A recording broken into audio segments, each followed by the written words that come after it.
steeds frustrerend vir my in 'n sens dat mens kan ander mense lees soos data, soos hoe jy jou arm kan voel. Jy kan aan hulle vat en mens kan infer omtrent hulle liggaam net soos wat jy omtrent hulle kan jy weet,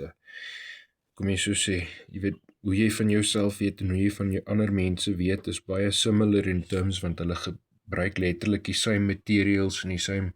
structural methods net somewhat different semantics en my punt is sommer net dat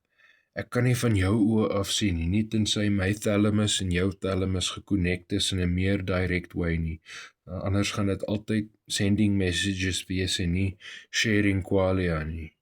Ek hou van daai sharing qualia idee, maar ek dink dat mens kan nie net electrical signals relay nie, daar is meer as net electrical signals involved, dat daar dele is van physics wat ook dieselfde size of energy measurement sal involve, maar wat meer moving parts of jy weet terms dan nou in die action het ingewerk om te kan explain vir die dele van physics wat dan nog gekoppel is aan hoe dit voel. Dit is vir my terrible om te dink dat mens soos 'n demon ingespoon kan word met 'n Ouija board, maar dis nou 'n metafoor. Die actual example sal wees dat sê nou maar die experience is ingetoon soos 'n radio tuner en hulle het al hierdie waves van energy wat dan nou in die regte manier net mooi saamwerk en dan sit jy wat experience en nie net enigiemand anders nie. Imagine hulle maak 'n general system soos dit wat dan nou enige iemand se siel kan opspin om 'n bietjie meer experience te hê en dat daai content van experience 'n positive of negative ding kan wees wat dan nou jou siel saturate. En ja, dis maar net daar's hierdie negative image van suffering metaphysical capture deur state wat essentially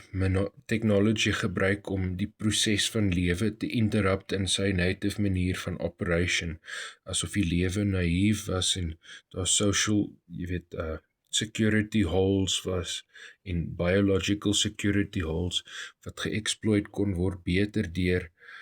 machine intelligence en bad actors en dat dit, kom jy so sê, ons dan eventueel sal indoen soos ons altyd in ons allostatic load gaan sleg tweede kom aan die tipe psychological technology wat ons capture en ek bedoel nie net psychological technology in die sin van hulle gaan vir jou bad memes wys en jy gaan gebreinrot en jy weet mentally brainwashed wees. Ek bedoel dat imagine hulle het dan nou 'n tipe crystal ball wat hulle 'n deel van jou siel kan opspoon en jou 'n bad time gee en dan hou hulle mense transcendentally hostage. Jy weet, in daai sin dink ek aan hierdie huidige tyd soos 'n groot genade voor Skynet. En nie net, jy weet, Skynet soos Terminator nie, maar meer soos die Time Wars en Doctor Who. Ja.